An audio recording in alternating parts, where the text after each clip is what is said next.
Rajesh law centre में आप लोगों का स्वागत है। आज हम चर्चा करेंगे एक महत्वपूर्ण जजमेंट हितेश वर्मा का केस है 2020 का, माननीय सर्वोच्च न्यायालय द्वारा निर्धारित किया गया है। इसमें लोक दृष्टि में आने वाले एवं लोक स्थान में आने वाले शब्दों को स्पष्ट किया गया है कि कब कोई गाली गलौज जो SC/ST वर्ग के साथ किया गया है वो लोक दृष्टि में माना जाएगा, कब लोक स्थान में माना जाएगा, कब नहीं माना जाएगा। इस केस काफी लीडिंग केस है, बड़े पैमाने पे ये कोर्टों में यूज हो रहा है जजमेंट एज अ विधि के रूप में। बट मैं इस जजमेंट से बहुत ज्यादा सहमत नहीं हूं।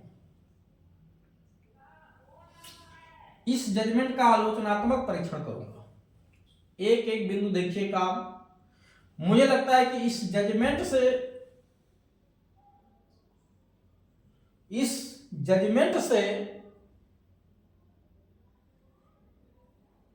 जो व्यक्ति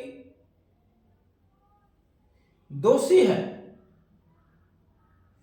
और जो पीड़ित है, इन दोनों के बीच में न्याय स्थापित करने का काम पूर्ण रूप से नहीं हो पाया। पीड़ित के साथ न्याय नहीं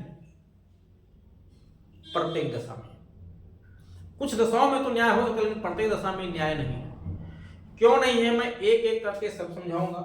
इसमें इस केस के फैक्ट क्या हैं और SC/ST एक्ट के वो प्रोविजन कौन से हैं, साथ ही साथ किस दृष्टि से SC/ST एक्ट को बनाया गया, इस एक्ट को बनाए जाने का उद्देश्य क्या था।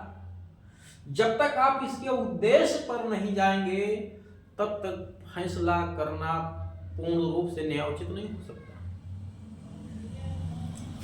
भाई ये SC/ST एक्ट के तहत जो अपराध है, जिसको सर्वोच्च न्यायालय ने कई सारे केसों में कहा भी है कि ये सिविल मैटर है, इसमें मुकदमा कहां बनेगा, क्रिमिनल। अगर आप इस बात को मानते हैं कि क्रिमिनल मुकदमा नहीं बनेगा तो मैं आपकी इस बात से सहमत हूं कि मैटर तो सिविल नेचर का है, बट ये अदर बिरादरियों के सिविल मैटर के मुकदमे की तुलना में SC/ST वर्ग के सिविल मुकदमे में अंतर है। ये वो वर्ग है जो समाज में सबसे कमजोर वर्ग की श्रेणी में आता है, सबसे ज्यादा दबा कुचला वर्ग की श्रेणी में आता है। इसकी सामाजिक स्थिति, आर्थिक स्थिति, शैक्षणिक स्थिति, सारी की सारी स्थितियां हैं ही नहीं। इक्का दुक्का समाज में देख के मत कहिए कि ये भी समाज की मुख्य धारा में आ गए। सर्वे निकाल के देख लीजिए पूरे हिंदुस्तान का, सबसे ज्यादा कमजोर स्थिति इस वर्ग की है। ठीक है, पहले की तुलना में थोड़ा सा उन्नति की तरफ बढ़ रहा है, वो संविधान की देन है। जागरूकता फैलाया गया, तमाम सारे संगठन NGO काम कर रहे हैं इसके पीछे, सरकारों ने काम किया, तब आज ये जागरूकता देखने को मिल रही है। तो SC/ST की भूमि, क्योंकि ये दबा कुचला कमजोर वर्ग है, इसकी जमीनों को लोग जबरन कब्जा कर लेते हैं भाई, जबरन जबरदस्ती इनके मकानों पे, इनके खेतों पे, जो चाहे सरकार ने इनको आवंटित किया हो या अन्यथा इनका ओनरशिप हो उस भूमि पे, इनकी जमीनों पे जबरदस्ती लोग इसलिए कब्जा कर लेते हैं क्योंकि ये पढ़ा लिखा नहीं है, इसके पास पैसे नहीं है, इसकी कहीं कोई पकड़ नहीं है, इसकी कहीं कोई सुनवाई नहीं होगी, इसके वर्ग के लोग उच्च पदों पे नहीं है, पता है इसकी जमीन को कब्जा कर लो। तो वो जाति बन गई कमजोर, और इस नाते जमीनों पे कब्जा, और इसे बचाने के लिए पार्लियामेंट ने लिखा था, SC/ST एक्ट में लिखा था कि अगर SC/ST एक्ट की जमीनें अनुसूचित जाति अनुसूचित जनजाति वर्ग की जमीनों पे कब्जा करते हैं, उनकी फसलों को काट लाते हैं, फसलों को नुकसान पहुंचाते हैं, जोतने बोने नहीं देते हैं, पानी नहीं ले जाने देते हैं, तो ये सिविल लायबिलिटी तो है ही है, सिविल दायित्व तो है ही है, साथ ही साथ ये अपराध भी है। और इस पे आईपीसी जो पुरानी थी अब बीएनएस हो गई, उसकी चाहे कोई धारा लागू हो चाहे ना लागू हो, बट ये SC/ST एक्ट के तहत अपराध कहलाएगा। धारा 3 में चा और छा में ये अपराध मिलता है सीधे सीधे। SC/ST एक्ट में चा और छा क्लास में साफ साफ लिखा हुआ है, ये अपराध है धारा 3 के SC/ST एक्ट के तहत। अब अगर ये मामला सुप्रीम कोर्ट में जाएगा और सुप्रीम कोर्ट कहते हैं जमीन पे कब्जा करने का मामला तो सिविल मामला आता, यहाँ जो SC/ST एक्ट का मुकदमा दर्ज हुआ है ये रद्द किया जाए। कैसे रद्द कर देंगे आप? या तो आप इस एक्ट को, इस SC/ST एक्ट को असंवैधानिक घोषित करिए पहले, या तो आप इस एक्ट को असंवैधानिक घोषित कर दो, इसके इस प्रोविजन को, तब इसके तहत जो FIR दर्ज हुआ है उसको आप रद्द करिए। और अगर आप FIR इधर रद्द कर रहे हैं, जो अनुसूचित जात जनजाति के भूमि पर किसी ने कब्जा कर लिया, उसके मकान पे, खेती की जमीन पे, और उसने FIR दर्ज करवाया, मुकदमा दर्ज करवाया थाने में जाकर के SC/ST एक्ट के तहत, और उस मुकदमे को अगर आप रद्द कर रहे हैं, यानी सर्वोच्च न्यायालय उसे रद्द कर दे रहा, हाईकोर्ट उसे रद्द कर दे रहा, ये कहते हुए कि सिविल डिस्प्यूट है ओनली, इसमें कोई क्रिमिनल मैटर नहीं है, कोई क्रिमिनल वो नहीं आ रही है, तो फिर इस प्रोविजन का क्या होगा, इस एक्ट का क्या होगा? फिर इस एक्ट में ये अधिकार देने का क्या मतलब रह जाएगा, जब व्यवहार में आप इस एक्ट के तहत दर्ज हुए FIR को ही रद्द कर दे रहे हैं?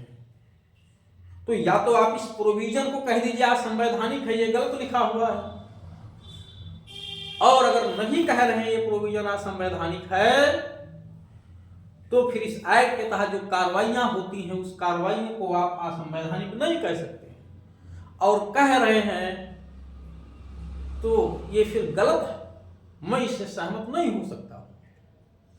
उसी तरह से हितेश वर्मा बनाम उत्तराखंड राज्य के केस में, हितेश वर्मा बनाम उत्तराखंड राज्य के केस में 2019 में एक महिला की जमीन पे कुछ लोग, ये हितेश वर्मा और इनके परिवार के और लोग उसकी जमीन पे वो अपना मकान बना रही थी, उसको बनाने से रोक रहे थे एक लंबे समय से। और एक दिन ये लोग अपने परिवार के साथ उस महिला के मकान पे जाते हैं जहां निर्माण कार्य चल रहा था। महिला के घर का मकान निर्माण कार्य चल रहा था, महिला घर पे मौजूद थी, खेत में ये देख के वो काम चल रहा था, और उसके मजदूर भी वहां पे थे, जो काम लेबर मिस्त्री सब थे, काम कर रहे थे। वहां उसके साथ मारपीट की, मतलब मारने पीटने की धमकी दी गई, उसको जाति सूचक शब्दों का प्रयोग किया गया, और सर्वोच्च न्यायालय ने यह कह दिया कि ये लोक दृष्टि में नहीं आता है, इस नाते कि ये पब्लिक प्लेस नहीं है और ये बाउंड्री के अंदर है, केवल वहां 1-2 लोग थे। क्या भैया 1-2 लोगों की नजर में किसी का रेपुटेशन नहीं होता है? एक व्यक्ति की नजर में हमारा सम्मान नहीं है। आप हमें हमारे घर में हमारे परिवार के लोग हों और अन्य लोग हों, नात रिश्तेदार बैठे हों, हमें जानने वाले कोई भी व्यक्ति हो, दूधिया दूध देने आता है वो आया हुआ हो, सफाई करने वाला व्यक्ति आता है वो आया हुआ हो, घर में बैठा हो सफाई कर रहा हो, और उसके सामने या उसी कान तक आवाज जा रही हो, मुझे जात सूचक शब्दों का प्रयोग किया जा रहा, तो क्या ये अपमान नहीं है? ये कहना कि ये गाली गलौज केवल घर के अंदर हुआ है, 2 लोगों की उपस्थिति में हुआ है, क्यों नहीं अपमान है? ये आईपीसी की धारा 504 के तहत अपराध है, ये गाली गलौज में आ जाएगा। बंद कमरे में गाली देना अपराध है, 504 का अपराध हो जाता है, इंसल्ट करना। तो SC/ST एक्ट तहत अपराध क्यों नहीं है? क्या लोक दृष्टि में नहीं आएगा? सर्वोच्च न्यायालय ने इस केस में यह कहा कि अगर किसी पब्लिक प्लेस हो या कोई पब्लिक प्लेस नहीं भी है लेकिन घर है और घर के दरवाजे पे या जो है चार दीवारी के भीतर गाली दी जा रही, जाति सूचक शब्दों का प्रयोग किया जाए, जहां बाहर से लोग सुन सकते हैं, तो वो लोक दृष्टि में आएगा। लेकिन अगर घर के अंदर इस तरह की गाली गलौज हुई है और वहां भले एक दो लोग मौजूद हों, ना रिश्तेदार ना हो, तो वो लोक दृष्टि में नहीं आएगा। इस बात से मैं बिल्कुल सहमत नहीं। मेरा मानना है कि घर में एक व्यक्ति भी मौजूद है और अगर उसने सुना है मुझे अपमानित किया गया है, मैं जाति सूचक शब्दों का प्रयोग करके, तो निश्चित तौर से वो लोक दृष्टि में आ रहा है। लोक दृष्टि में आने के लिए लोक स्थान का होना जरूरी नहीं है। लोक दृष्टि का मतलब है लोगों के ज्ञान में, लोगों की श्रवण शक्ति के अंदर वो बात पहुंच जाए, वहां कुछ लोग हों जो उसे सुन सकें, देख सकें। वो चाहे लोक स्थान हो चाहे निजी स्थान हो। और इस केस में जहां महिला को गाली दी गई वहां उसके मजदूर काम कर रहे थे।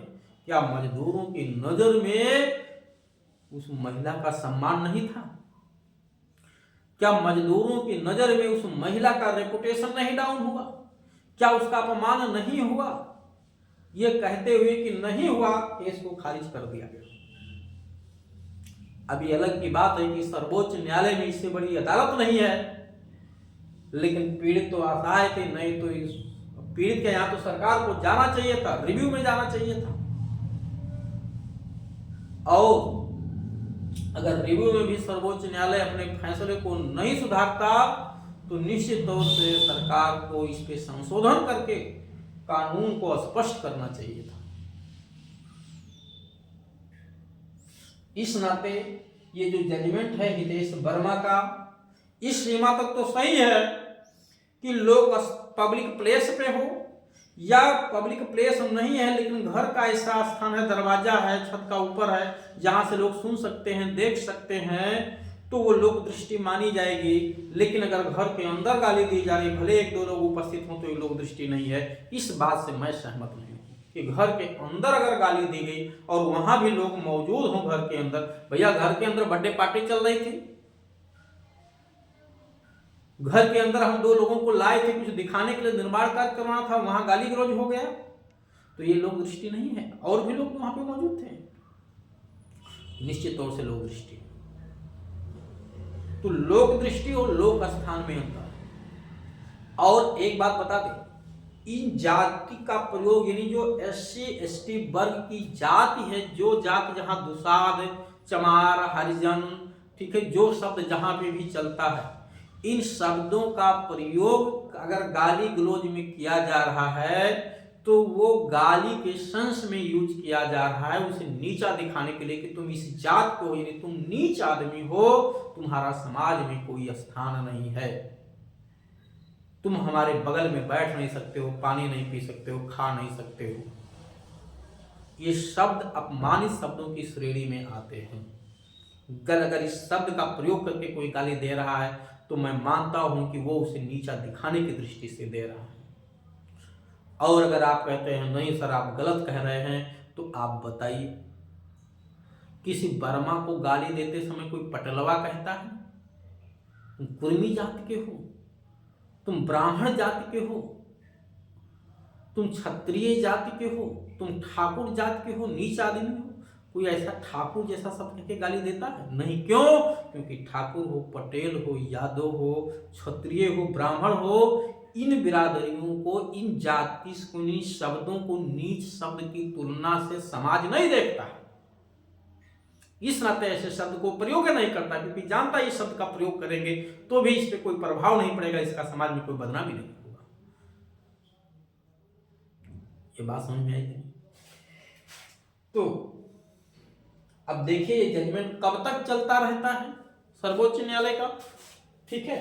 हाँ, कभी कभी क्या होता है कि जो अभी यहाँ पे हितेश वर्मा के केस में जो भी अधिवक्ता रहे होंगे, प्राइवेट विद्वान अधिवक्ताओं ने उपस्थित होकर के इस तर्क को पेश किया, सर्वोच्च न्यायालय ने इनके तर्क से सहमत होकर के अपना फैसला सुना दिया। जो यहाँ पे सरकार का पक्ष रख रहे सरकारी अधिवक्ता महोदय थे, उन्होंने इस बात का अपना पुरजोर समर्थन नहीं कर पाया, जिसके कारण से ये गलत जजमेंट पास हो गया। अगर सरकारी अधिवक्ता महोदय सही से अपना पक्ष रखे होते तर्क दिए होते, धारा 504 का तर्क दिए होते, अदर प्रोविजनों का तर्क दिए होते, तो निश्चित तौर से सर्वोच्च न्यायालय इस तरह के फैसला देने के लिए एक बार उसे सोचना पड़ता, मजबूर होता है अपने फैसले को बदलने के लिए। लेकिन कभी कभी गलत जजमेंट इस कारण से भी आ जाते हैं कि दोनों तरफ से जो अधिवक्ता महोदय खड़े हुए हैं उनमें से ज्ञान में कमजोर पड़ जाते हैं। इस नाते जो ज्ञान में भारी पड़ गया वो अपनी बात मनवा लेता है अदालत से।